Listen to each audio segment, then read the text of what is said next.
ուզում եմ այս ամբիոնից դիմել մեր ժողովրդի ազատ եւ անվտանգ ապրելու իրավունքի համար պայքարած, մինչև հիմա իրենց սկզբունքներին եւ հավատամքին հավատարիմ Ադրբեջանի բանտերում գտնվող մեր հայրենակիցներին,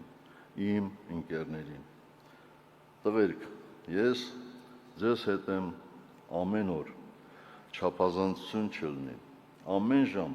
մտքով ու սրտով եւ հավատում եմ, որ մի օր մենք հանդիպելու ենք։ Ձեր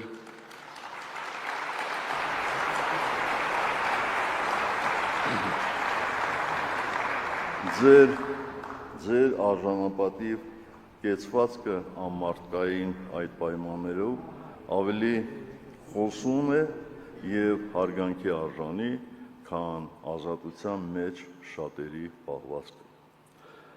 Հարգելի կուսակից ընկերներ, մենք չենք կարող ընդունել, թե ամեն ինչ ավարտվել է,